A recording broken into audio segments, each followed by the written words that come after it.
In this period of time, from 2014 to 2024, could you tell us how many vice presidents have you audited? Ang tanging nung time lang po ni Vice Presidente Sara Duterte.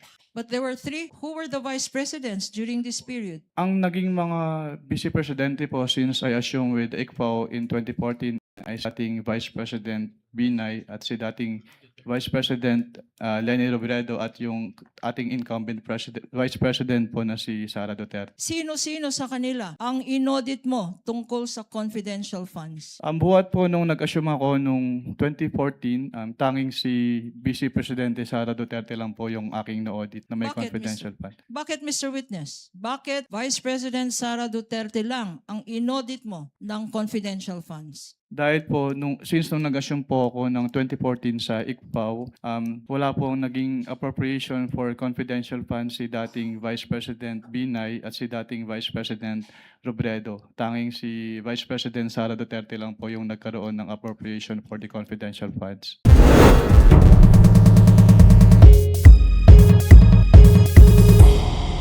Subject to cross, counsel may proceed with her direct examination of the witness, Mr. Roderick C. Wamil, when she is ready. You may Thank you, proceed. Your Honor. With the permission of the presiding officer, Honorable Senator Judges. Magandang umaga, Mr. Witness. Magandang umaga po. Kumusta na po kayo ngayon? I'm feeling a bit anxious lang po as of this moment. Nervyos. Anxious. Okay. Huwag kang mag-anxious. Please state your name again. Your name, your age, and occupation and other personal circumstances, Mr. Witness. I am Roderick C. Wamil, 34 years old and currently an audit team leader of the Commission on Audit Pasay City. Before I ask you about your present occupation, give us a educational background. What is your educational background, Mr. Witness? Ako po ay nagtapos ng Bachelor of Science in Accountancy from the Central Luzon State University at ng Juris Doctor degree from the Arellano University School of Law. So you are both an auditor and a lawyer. Yes, ma'am. Okay. Ngayon, nagtrabaho ka sa COA. Yes, ma'am. How long have you been working for the Commission on Audit? I've been with the Commission on Audit for more than 11 years po. 11 years. And what position in the COA do you presently hold? I presently hold the position po of attorney of the Commission on Audit. Ano yung attorney for? It is yung description of the plantilla position po na hinahawakan ko. But currently po, I am an audit team leader po sa Commission on Audit Pasay. Okay. Before you were assigned to the Commission on Audit Pasay, what was your previous position with the COA? Before my assignment po sa Commission on Audit Pasay, I was previously assigned as a state auditor po of the Intelligence and Confidential Fund Audit Office of the COA. Itong COA ICFAO. ICFAO? Yes, ma'am. Could you give us a background? Ano itong COA ICFAO? Ang COA ICFAO po ay yung office under the Office of the Chairperson in charge with the conduct of the post-audit po ng liquidation of the confidential fund and intelligence fund of the various government agencies, which include the national government agencies, the government-owned or controlled corporations, and the local government units po. Okay. Na-mention mo ang intelligence at confidential funds.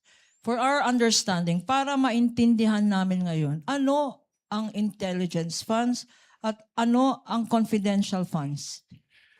Ang intelligence funds po under the Joint Circular 2015-01 ay yung lump sum appropriation po na provided in the budget of the agency concerned with respect to their intelligence operations.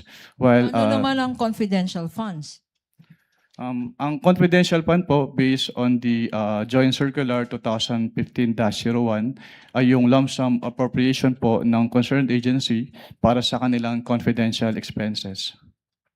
At you earlier said, sinabi mo kanina na ang office ng ICFAO ang nag-audit ng national government agencies. Anong ibig sabihin ng nagko-conduct ng audit? Anong klaseng audit ang ginagawa ng COA ICFAO? Ang audit po na ginagawa ng COA ICFAO ay compliance post-audit po. What do you mean by compliance post-audit? When we say compliance post-audit po, we evaluate a certain subject matter which is covered by the audit with respect to a certain criteria po which is usually po yung applicable laws, rules, and regulations. And in case of the confidential and intelligence fund, ini-evaluate po namin yung liquidation ng confidential and intelligence fund based dun sa criteria na presented ng Joint Circular 2015-01. At pag sinabi naman pong post-audit, ginagawa po namin yung audit after the fact of the disbursement. So ini-evaluate po namin kung yung disbursements ay properly supported with complete documents as required by the applicable rules and regulations, and if yung disbursements po ay hindi illegal, hindi irregular, or hindi improper. At sa pag-conduct na sinabi mong post-audit, ano ang basihan ng ginagamit natin? Ang ginagamit po namin sa ICFAO ay yung Joint Circular 2015-01. Can you tell us ano itong Joint Circular 2015-01?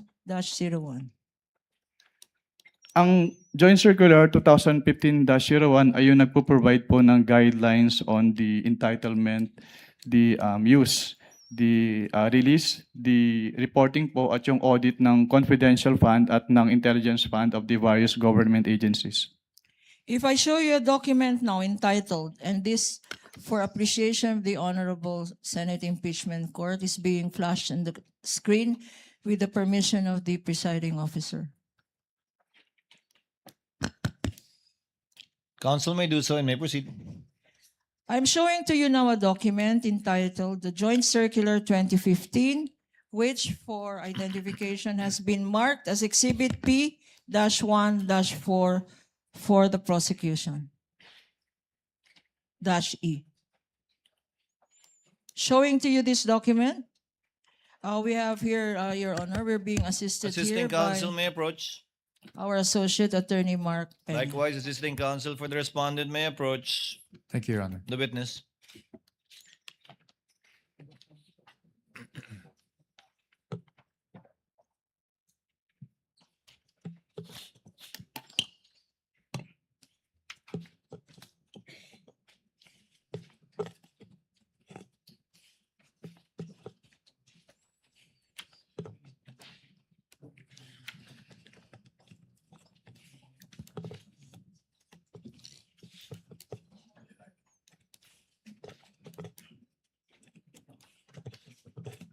Sabi na niya.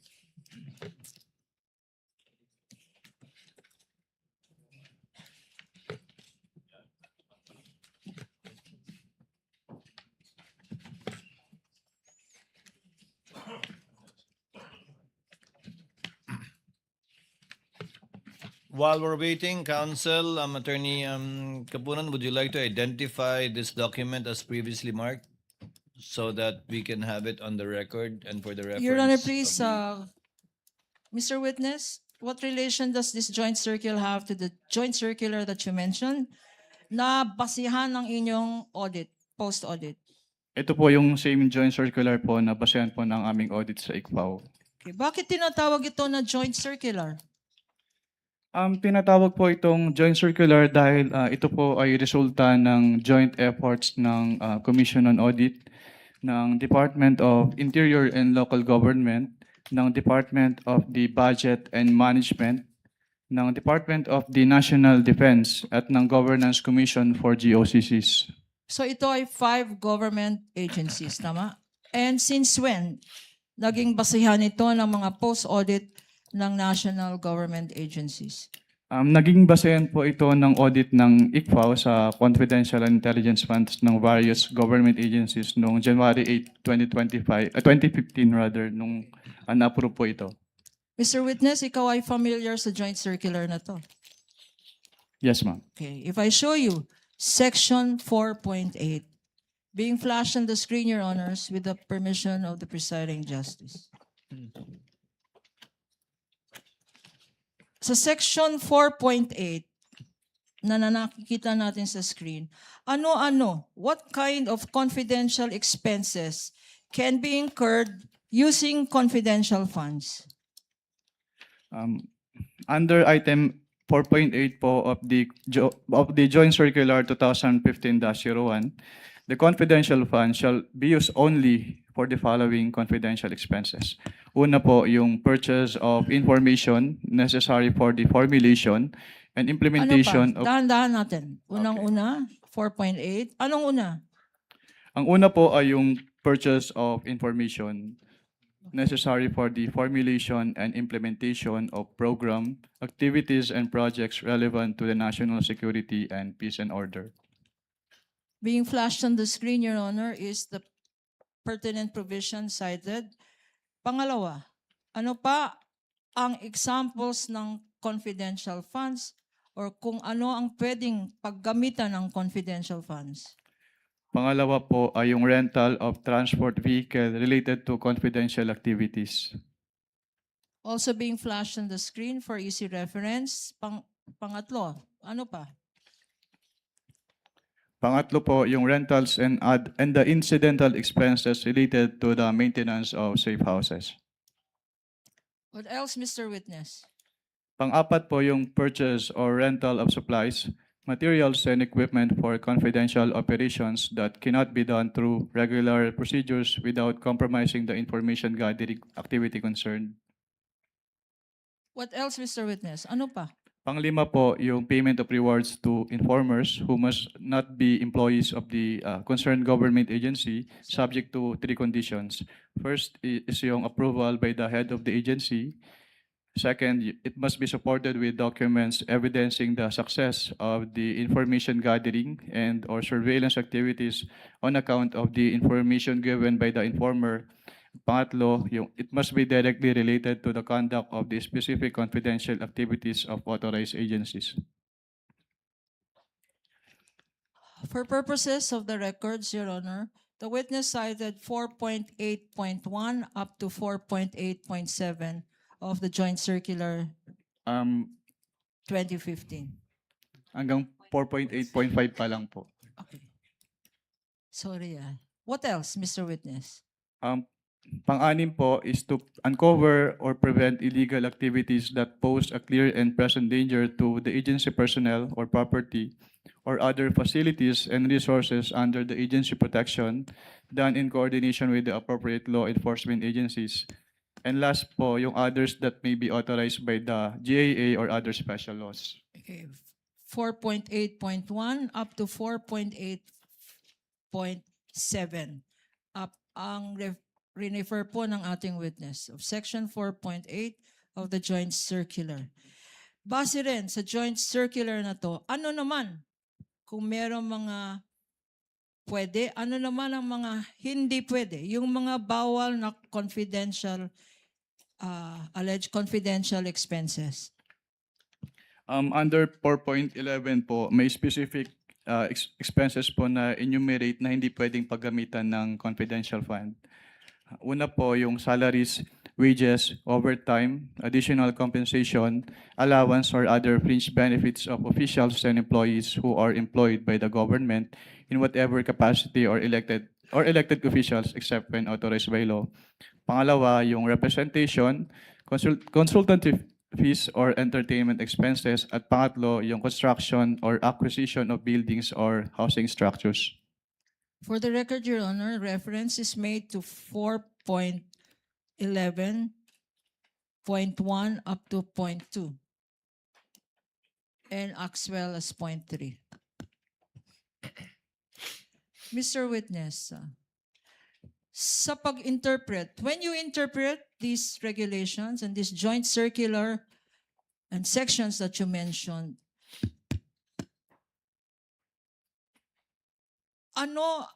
what terms of compliance are you thinking about? Ito ba ay substantial compliance or strict compliance? Strict compliance po, Madam. Bakit, Mr. Witness? Why do you follow strict compliance instead of substantial compliance? We follow po strict compliance since what is involved po ay public funds. So dapat strict yung accounting and auditing rules to prevent yung misuse ng fund.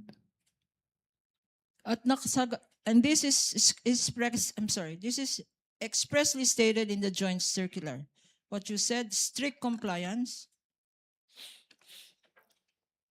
Yes, ma'am. Okay. Now, 9 years ka, you said sa COA ICFAO. With the permission of counsel, Mr. Witness, you mentioned, it is mentioned in the JMC that it should be strictly interpreted, and you said it's in the JMC. Where? Sa last paragraph po ng 1.0, Your Honor. Last paragraph ng 1.0. So in the rationale. Yes po, Your Honor. Thank you. You may proceed, counsel. Now, Mr. Witness, you mentioned earlier na 9 years ka na with the COA ICFAO at meron kang mention that you post-audited certain government agencies. During your term, what years were you, incidentally, with the COA ICFAO? I was with the COA ICPAO po from September 2014 until February of 2024. Okay. In this period of time, from 2014 to 2024, could you tell us how many vice presidents have you audited? Ang tanging nung time lang po ni Vice Presidente Sara Duterte. But there were 3. Who were the vice presidents during this period? Ang naging mga Vice Presidente po since I assumed with ICPAO in 2014 ay si dating Vice President Binay at si dating Vice President Leni Robredo at yung ating incumbent Vice President po na si Sara Duterte. So 3 vice president, Vice President Binay, Vice President Robredo, at Vice President Sara Duterte. Sino-sino sa kanila ang inaudit mo tungkol sa confidential funds? Ang buhat po nung nag-assume ako nung 2014, tanging si Vice Presidente Sara Duterte lang po yung aking na-audit na may Bakit, confidential fund. Bakit, Mr. Witness? Bakit Vice President Sara Duterte lang ang inaudit mo ng confidential funds? Dahil po, since nung nag-assume po ako ng 2014 sa ICPAO, wala pong naging appropriation for confidential funds si dating Vice President Binay at si dating Vice President Robredo. Tanging si Vice President Sara Duterte lang po yung nagkaroon ng appropriation for the confidential funds. And in the same period of time, 2014 to 2024, kasama ba sa mga national agencies na minention mo ang Department of Education? Yes, ma'am. And during this period, 2014 to 2024, sino-sino ang mga secretaries ng Department of Education? Sa pagkakaalala ko po, ang mga naging DepEd secretaries po ay sina dating Secretary Luistro, dating Secretary Briones at ang ating Vice Presidente in her concurrent capacity as the DepEd Secretary during that time po. At sino sa 3 ito? Sino-sino sa mga secretary ng DepEd ang inaudit mo for confidential funds? Tanging si Vice Presidente Sara Duterte lang po as the DepEd Secretary. Bakit, Mr. Witness? Dahil siya lang po yung naging DepEd Secretary na nagkaroon ng confidential funds ang DepEd. And could you tell us how much was the confidential funds of the Vice President that you said you audited? May I clarify po kung anong office po yung tinutukoy niyo? Office of the Vice President. Sa Office of the Vice President po, ang kanilang naging confidential fund ay from the fourth quarter of 2022 until third quarter of 2023 ay 125 million pesos per quarter. So ang total po nun ay 500 million pesos. Magkano naman ang confidential funds na inaudit mo sa DepEd, Department of Education? Ang inaudit ko naman po sa Department of Education since ang kanilang cash advances ay from the first quarter of 2023 until the third quarter of 2023 at meron silang 37.5 million pesos quarterly cash advances. So ang naging total po nun ay 112.5 million pesos. Thank you, Mr. Witness. Ngayon, you said that you conducted the post-audit of both offices. Pag nagko-conduct ng post-audit, ano ang rini-require na documents para sa confidential funds? Ang nire-require po namin na documents ay yung mga requirements as provided under the Joint Circular 2015-01 o yung mga tinatawag na liquidation documents po. Ano-ano ang mga liquidation documents na to? Based on the joint circular po, yung mga liquidation documents na yun ay yung kanilang liquidation reports, yung disbursement voucher na ginamit nila, yung land bank checks, yung obligation request, yung kanilang physical and financial plan, yung kanilang accomplishment reports po, and yung proof of submission noon to the Office of the President, the Senate President, and the Speaker of the House, yung certification of the accountable officers on the utilization of the confidential fund, yung designation po ng special disbursing officer kapag hindi si head of agency yung magiging disbursing officer, yung fidelity bond ng accountable officers at yung kanilang specimen signatures po. Okay. Your Honor, please, these liquidation documents submitted by the Office of the Vice President and the DepEd are among the stipulated documents of the counsel for the respondent, Your Honor. But for easy reference, may we also ask permission to flash them on the screen for the better appreciation of the senator judges. And I Counsel? ask, I'm sorry. Please proceed. And may I ask Attorney Peña to please show these documents to our witness for purposes of comparison. Assisting counsel may approach the witness. Likewise, the respondent, assisting counsel for the respondent, Thank you. if they so wish. This is for the information of the senator judges, given that the documents stipulated earlier were merely enumerated so that the senator judges may be appraised of the documents that have already been admitted to and stipulated to by both parties. Counsel may proceed. Thank you, Your Honor. Since stipulated, there's no need really to compare. But I am showing now to you, and this is being flashed on the screen with the kind permission of presiding judge, a copy of a physical financial plan approved on December 13, 2022, marked as Exhibit P-1-14 for the prosecution. And likewise, for the record, on the part of the defense, marked as D-1-23-OVP. That's Yes, correct, sir. Your Honor. Yes, Your Honor. Will the witness please respond? Okay. Sa bottom portion, give me look. Sa bottom portion,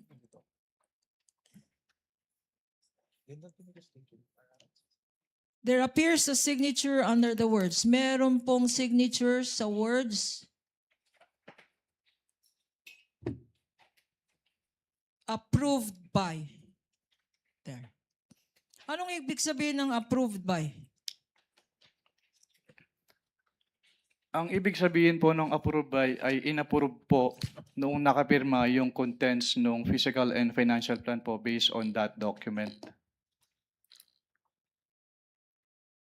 Okay. At sinabi mo, approved by ay inapprove. Kung sino man ang nakalagay na signature dyan. Kaninong signature naman ang nasa bottom portion ng ating Exhibit -1-14?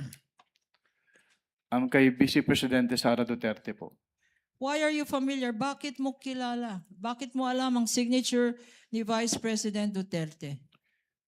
Dahil among their submissions po ay yung kanilang specimen signatures at kasama po doon yung specimen signature po ni Vice President.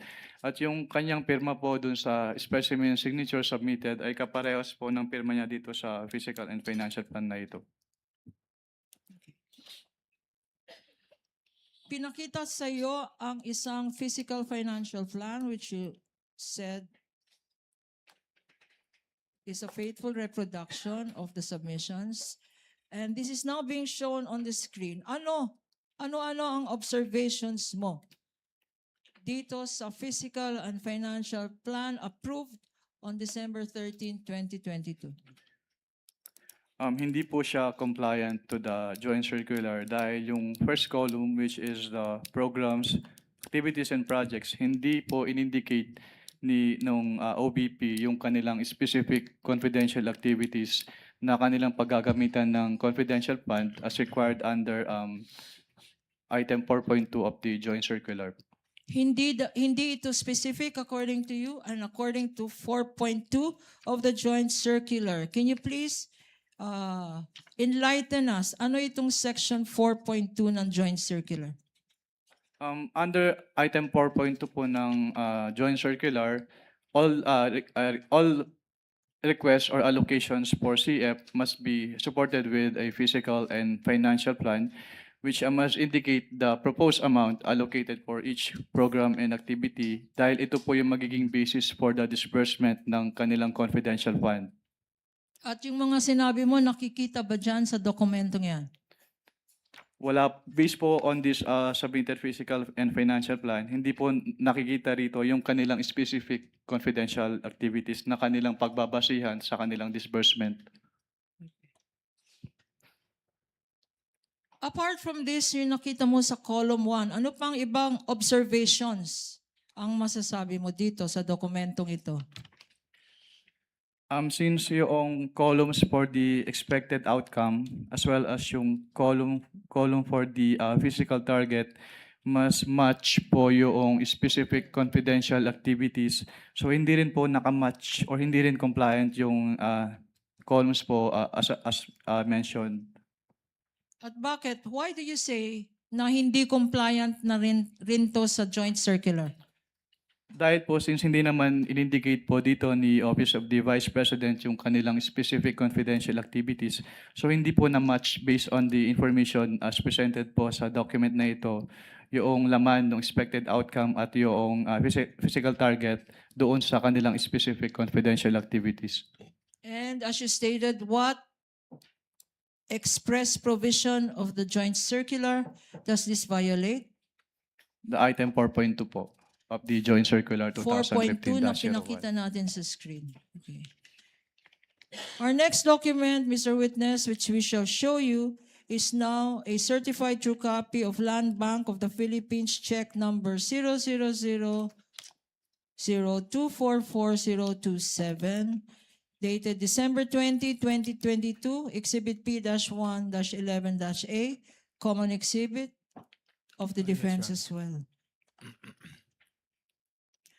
Likewise being flashed on the screen, Your Honor.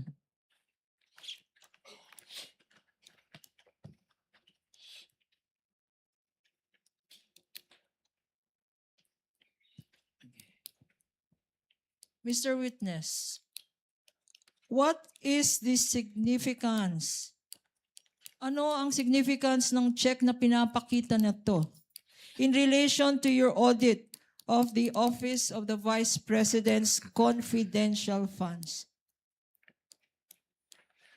Ang significance po ng cheque ay ito po yung proof na pwede na nilang i-withdraw yung kanilang cash advance. Okay. Na pwedeng i-withdraw na yung cash advance. Ngayon naman, punta tayo sa another document. I will show you now a disbursement voucher dated December 20, 2022. Again, common exhibit. For the prosecution, this is Exhibit P-1-10-A. For the period December 20, 2022.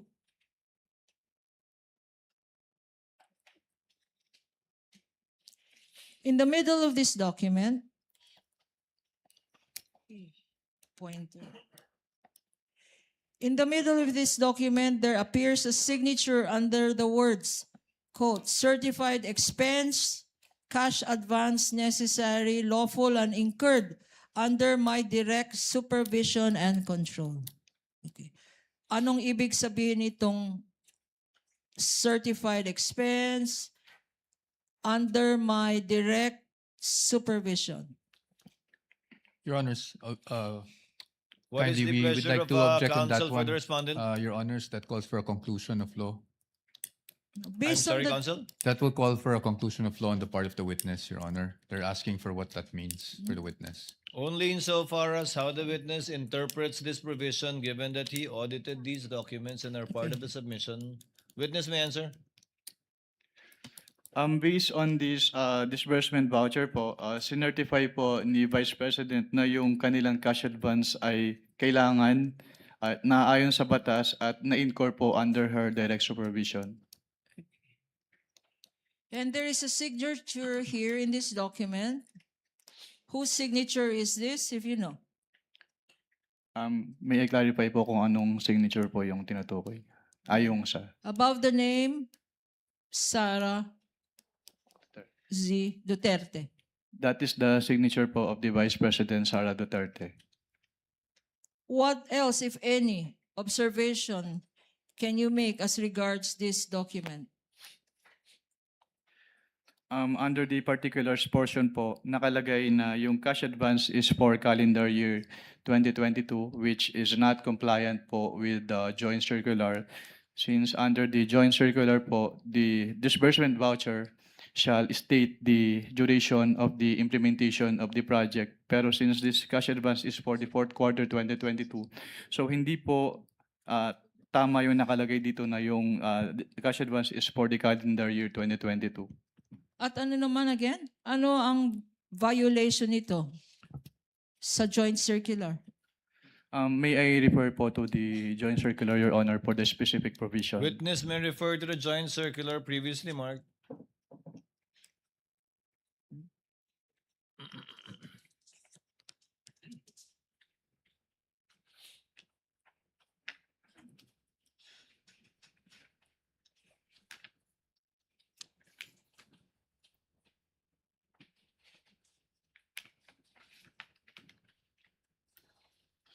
The specific provision po is the second sentence po ng item 6.1.5 of the joint circular 2015-01. Being flashed on the screen, Your Honor, presiding officer, with your kind permission. You may do so, counsel.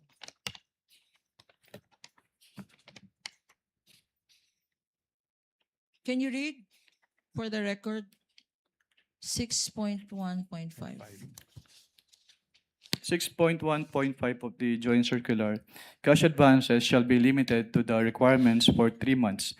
The disbursement voucher shall clearly state the duration of implementation of the projects.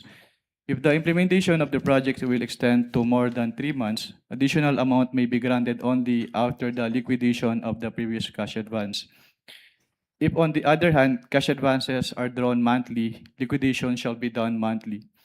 Cash advances shall be granted only upon the certification of the agency accountant stamped or printed on the disbursement voucher that previous cash advance for the same purpose, project, or activity given to the SDO requesting cash advance has been liquidated and proper accounting thereof was made in accordance with this joint circular. Okay. Ngayon naman, I will show you. Kasi liquidation ang pinag-uusapan. I will show you a liquidation report dated January 10, 2023. Again, common exhibit. This is prosecution's exhibit P-1-9-A. A liquidation report dated January 10, 2023. In the middle of this document, by the bottom, there appears a signature under the words, certified purpose of travel cash advance duly accomplished. Mr. Witness. And this certification, Counsel, just to correct you, certified purpose of cash advance duly accomplished. There's no word travel. yes, Your Honor. Do you confirm, counsel? You may Yes, proceed. Your Honor. Certified purpose of travel cash advance Of cash advance. of cash advance duly accomplished. Yes. You may Thank you proceed, for counsel. thank you for the correction, Your Honor. What does this mean in terms of your audit? This means po na sinertify po ni Vice President na yung layunin ng cash advance ay kanilang na-accomplish. And you said the Vice President. Whose signature is that? That is the signature po of the Vice President Sara Duterte. What is the significance of her signature to this document, if any? Ang significance po ng kanyang pirma dito ay kanya nga pong sinertify na yung purpose po ng kanilang cash advance from the confidential fund ay na-accomplish po ng agency.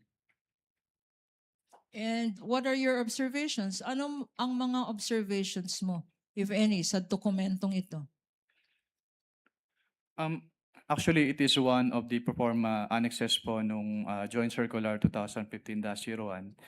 Siguro ang napansin ko lang dito ay yung period covered na December 21 to 31, 2022 since the cash advance was supposedly for the fourth quarter of the 2022 of the OBP. Pero other than that naman po, this document is compliant naman po with the requirement of the Joint Circular 2015-01. Again, para maintindihan namin, sabi mo, ang na-observe mo, yung period. Yung period, Mr. Witness. Anong period cover dito? Based on this liquidation report po, ang period covered ay December 21 to 31, 2022. What is the significance? Bakit mo napansin itong period na to? Napansin ko lang naman po yun kasi yung kanilang cash advance based on the physical and financial plan po supposedly is for the whole fourth quarter of 2022. Pero based on this document po, na-disburse lang siya from December 21 to 31, 2022 or around 11 days. Okay. Sinabi mo, whole quarter of 2022.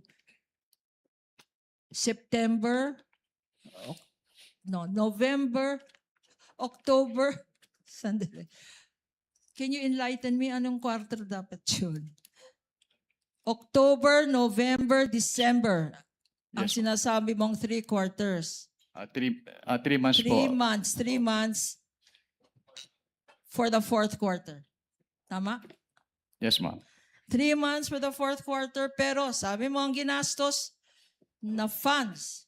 Magkano ang ginastos na funds? Based on the documents po submitted, 125 million pesos po.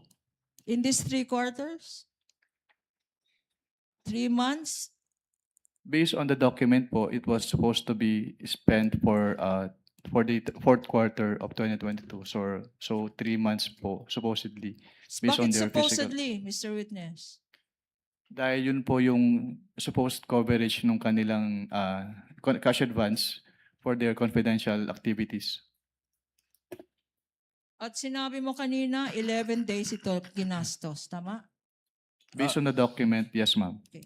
Now, I'm showing to you now another document which is an accomplishment report previously marked as Prosecution's Exhibit P-117-A-I. Again, stipulated document. Common document with the defense. What relation does this have? No. We will request permission to have it flashed on the screen as well. You may do so, counsel. Clerk of court is so directed. Can you repeat the question po, ma'am? Now, look at the screen and look at your document. What is the relationship of this accomplishment report that I am showing you in relation to those documents submitted by the Office of the Vice President? This is the same accomplishment report po na sinubmit ni Office of the Vice President sa ICFAO. Okay. And there appears here in this document under the words approved by. Whose signature is this? It is the signature po of the Vice President Sara Duterte. And the annotation approved by, in terms of your audit, what does this signify, if any? It signifies po that the signatory or the Vice President approved the contents of this accomplishment report. Now, in relation to this particular document, what observations, ano-ano ang napansin mo sa dokumentong ito? Napansin ko po na hindi po in-enumerate ng Office of the Vice President yung kanilang specific confidential activities na kanilang ginawa. Kailangan bang enumerate yan? Mga Yes, ma'am. activities na yan. Dahil- Bakit, Mr. Witness? Doon po kasi namin tinitignan sa audit ng ICFAO kung yung kanilang confidential expenses or activities ay compliant doon sa item 4.8 ng Joint Circular 2015-01 para malaman po namin kung yung kanilang expenses ay among the allowable expenses as provided under the Joint Circular 2015-01. So what basis did you have to determine if these were allowable expenses kung wala naman dokumento? Katulad nga po nung sinabi ko, ang basis namin to determine if allowable expenses ay yung item 4.8 of the Joint Circular 2015-01. Now, I'm now showing to you a certified copy of the Office of the Vice President certification dated January 10, 2022, notarized on January 16, 2023. Prosecution's Exhibit P-1.6-A, likewise a common exhibit with the defense previously stipulated, being flashed on the screen with the kind permission of this court. Counsel may do so.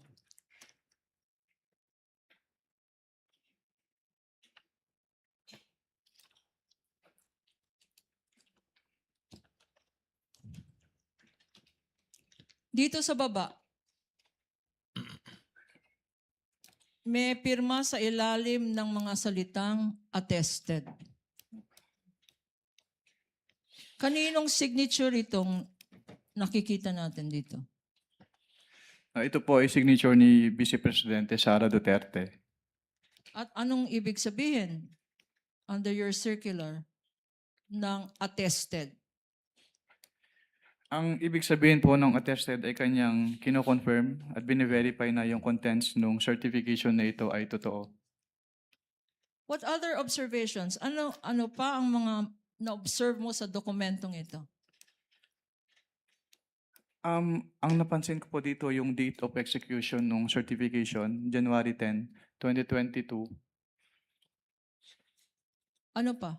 January 10, 2022. Why is this significant? Because it is supposedly the date of the execution ng certification, pero yung kanilang cash advance ay for the fourth quarter of 2022. Yung cash advance nila ay para sa anong period? For the fourth quarter po of 2022. Pero ang certification ay January 10, 2022. Yes po, based on this document po. And based on this document, when was it notarized? It was notarized po on January 16, 2023. 2023. Okay. Ano naman? In your observation, what provision of the joint circular does this certification violate? If you Actually, ito po yung isa sa proforma annexes ng joint circular. So, wala naman po kaming nakitang violation aside from the date of the execution. no. So yung sinasabi mo, nakikita dito yung discrepancy ng mga dates. Based on this document po, yes ma'am, may discrepancy yung dates. Okay. Now, dahil dyan, what action did you take, if any? After what po ma'am? After itong nakikita mong certification, Ang naging action po namin, actually yung naging audit namin is yung for the whole of the liquidation documents na sinamit ng OBP. Pero dito po, wala po kaming naging particular finding dito. Sinasabi ko nga po, it is one of the annexes po under the Joint Circular 2015-01 and they submitted naman po yung certification as required. okay. Earlier, nagpakita tayo ng certain liquidation documents, yung physical and financial plan, yung disbursement vouchers, yung land bank check, yung liquidation report. What actions did you take, if any, after your evaluation of these documents submitted by the Office of the Vice President? After the evaluation po of those documents, since I noted that the documents are not compliant with the requirements of the Joint Circular 2015-01, I drafted po an audit observation memorandum which I submitted for review to my division chief. Can you tell us, Mr. Witness, anong ibig sabihin ng Audit Observation Memorandum or AOM? Ang audit observation memorandum po under the Joint Circular 2015-01 ay written notification to the accountable officers explaining to them or informing them the deficiencies po noted during the audit and requiring them to submit an explanation or to submit the documents being sought po dun sa AOM or both. So, itong AOM was on account of sinasabi mong discrepancies. Yes, ma'am. Na-point out mo na dito sa Honorable Court. Now, if I show you a copy of this audit observation memorandum that you mentioned, please identify the same. Assisting counsel for both parties may approach the witness. Your Honor, please again, this is a common exhibit. This is exhibit P-1-12-A dated September 14, 2023 for the prosecution. Likewise, a defense exhibit, Your Honor.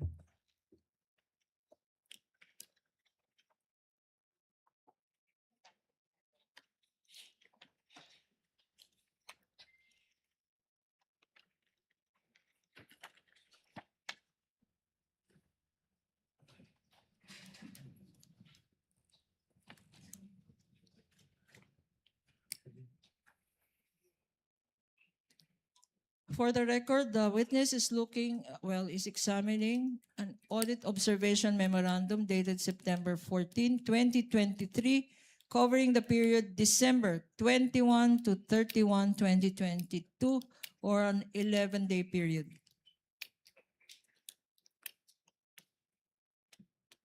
Proceed, counsel. Can you tell us, Mr. Witness, what were your findings, if any, in relation to the audit of the Office of the Vice President's fourth quarter confidential funds liquidation?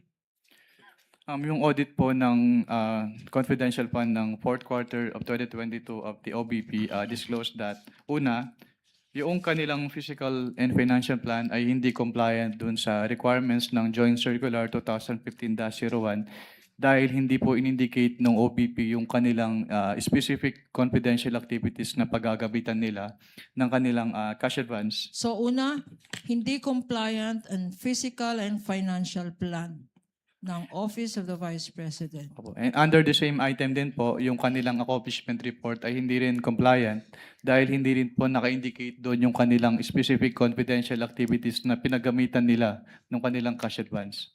Your Honor, for easy reference, we are flashing these particular portions of the document being referred to by the witness. Ano pa, Mr. Witness? Pangalawa po, hindi po sinubmit ng Office of the Vice President yung kanilang documentary evidence of payments as required under item 4.12 of the Joint Circular 2015-01. Can you remind us, ano-ano itong mga dokumento na dapat sinubmit ng Office of the Vice President to liquidate for confidential funds? Under the Joint Circular 2015-01, yung documents po na dapat isubmit ng agencies concerned po ay una yung kanilang liquidation report as proof of the liquidation. Pangalawa ay yung kanilang mga documents na ginamit nila sa grant ng cash advance which include the disbursement voucher, yung cheque, yung obligation request, yung physical and financial plan, at yung kasama din po yung accomplishment report ng agency, quarterly accomplishment report at yung proof of submission to the Office of the President the Senate President and the Speaker of the House yung certification po ng accountable officer on the utilization of the confidential fund, yung designation ng special disbursing officer in case the head of the agency ay hindi po yung SDO, yung specimen signatures po noong signatories ng documents, yung fidelity bond po, yung certification from the agency accountant na walang unliquidated cash advances, yung SDO, at yun po. At sinabi mo earlier na Pati rin itong, po pala yung documentary evidence of payments. so these are the documentary evidence required. Sinabi mo earlier in your testimony that there were discrepancies and insufficiencies in this document submitted. Yes, ma'am. Ano pa ang observation mo, Mr. Witness? Yung pangatlo po, yung disbursement voucher po ay, yung approval portion ng disbursement voucher ay, actually yung, katulad nga po nung nasabi ko kanina, yung disbursement voucher, ang nakalagay na period covered ay calendar year 2022, which is inconsistent with the physical and financial plan dahil ang naka-indicate po doon sa physical and financial plan, yung cash advance ay for the fourth quarter of 2022. Okay. Ano pa? Meron pa ba? Yun lang po, ma'am. Merong mga sanyamit rin sa iyong mga acknowledgement receipts. Mr. Witness? Pwedeng paulit po ng tanong. Wala pa. Sa quarter na to, wala pa. Okay. Ngayon, in the last page of this document, there appears a signature on top of the name Nilda Plaras. Who is this Nilda Plaras, if you know? Si Assistant Commissioner Nilda Plaras po yung head of the ICFO during this time po. And how do you know that this is her signature? I saw her sign other documents and her signature on those documents is the same po with her signature in this AOM. Pagkatapos na issue ng COA ICFAO ng office mo, itong Audit Observation Memorandum, what happened next, if any? After po ma-issue, tama po ba yung tanong? Ma-issue? Yes, pagkatapos na issue ng After ma-issue, actually, Eh, ma-issue po ba yung tanong niyo, ma'am? issue, I'm May sorry. issue. After ma-issue po yung AOM, inattempt po namin sa ICFAO, inattempt ng ICFAO na i-serve yung AOM dun sa office address ni Office of the Vice President. Pero Na-serve ba ito sa Office of the Vice President? hindi po dahil hindi po siya tinanggap dahil ang sabi po sa ICFAO ay wala pong authorized person to receive the AOM. When was this attempt at service of this AOM? It was around the second week of September of 2023 po. So what happened next? Nung hindi ka kayo successful mag-serve ng AOM, what did you do?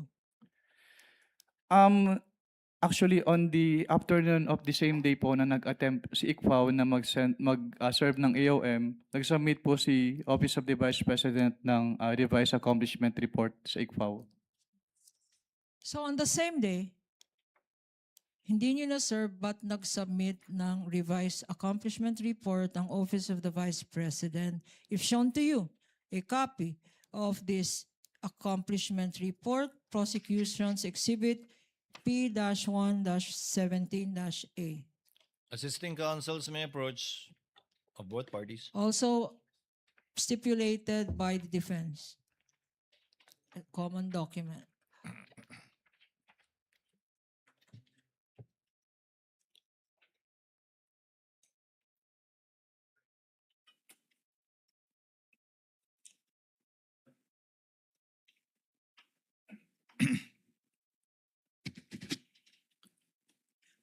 Mr. Witness, ano ang significance, if any, nitong revised accomplishment report? Ang significance po nito, dito po naka-indicate yung specific confidential activities po na pinagamitan ng cash advance ng OBP. So as compared po doon sa kanilang initial accomplishment report na sinubmit, wala po doon naka-indicate na specific confidential activities. Can you tell us Ano ang observation mo dito sa mga linista ni Vice President sa kanyang alleged activities to justify her confidential expenditures? Based on this document po, some of the line items as presented po na confidential expenses ay hindi among the allowable expenses under item 4.8 of the joint circular. Okay. At yung items po na yun, Ano-ano ang mga items na yon? yung letter E po, yung provision of medical and food aid for 40 million pesos at yung payment of incentives or traveling relative to confidential operations na 10 million pesos. Okay. Isa-isahin natin. Ano? Sinabi mo na ang hindi pwede dyan yung Letter E and letter F po. letter D, E, letter E po. E. E and letter F. What item is this and how much? Yung letter E po, yung provision of medical and food aid na 40 million pesos at yung letter F na payment of incentives or traveling relative to the confidential operations na 10 million pesos. Bakit hindi allowed ang medical expense for 40 million? Dahil yung hindi po siya kasama dun sa enumeration nung item 4.8 at yung enumeration po na yon ay exclusive. Yun lang po yung Exclusive. allowable confidential expenses based on the Joint Circular 2015-01. What do you mean when you say the enumeration in the circular is exclusive? Anong ibig sabihin ng exclusive? Kapag sinabi pong exclusive, ay doon lang pwedeng gamitin. So other than those enumerated po, ay hindi na po siya allowed as confidential expenses. So 40 million na gamot, hindi allowed. Ano pa nakita mo dyan? Yung item B po, yung payment of reward. Kasi aside from this accomplishment report, hindi po sila nag-submit noong any document evidencing the success of the information gathering or surveillance activities on account of the information given by the informer as required po under item 4.8.5 of the Joint Circular 2015-01. So sa particular item na yan, yung payment of rewards, you are saying, our understanding is, hindi sapat na magsabi lang ng pangalan. Kailangan under the circular again? Ang sinasabi po ng circular ay dapat mag-submit sila ng document supporting the payment of reward na nag-evidence ng successful surveillance activity or information gathering on account of the information given by the informer. So kung may payment of reward, dapat may supporting document na nagpapatunay na successful ang result ng activity na yan, yung information gathering. Ang tanong sa'yo, Mr. Witness, meron bang mga dokumentong sinubmit to show the success of that surveillance? As of the time po na sinamit itong revised accomplishment report na ito, wala na po silang ibang sinamit na document evidencing the success of the information gathering or surveillance activities. We now go to anything. Mr. Witness, what happened? Nung sinubmit ba ng Vice President yung sinasabi mong revised accomplishment report, rinevise mo rin, nyo rin ang findings nyo sa audit observation memorandum? Objection, Your Honor, leading. With the permission of objection is sustained. With the permission of the parties, earlier it was agreed by the senator judges that we would be pausing hopefully in time for lunch really, and it has gone beyond already 12 o'clock. So before proceeding to I presume a common exhibit previously stipulated to by both parties, you're referring to the AOM of October 3, 2023. Let's pause in the meantime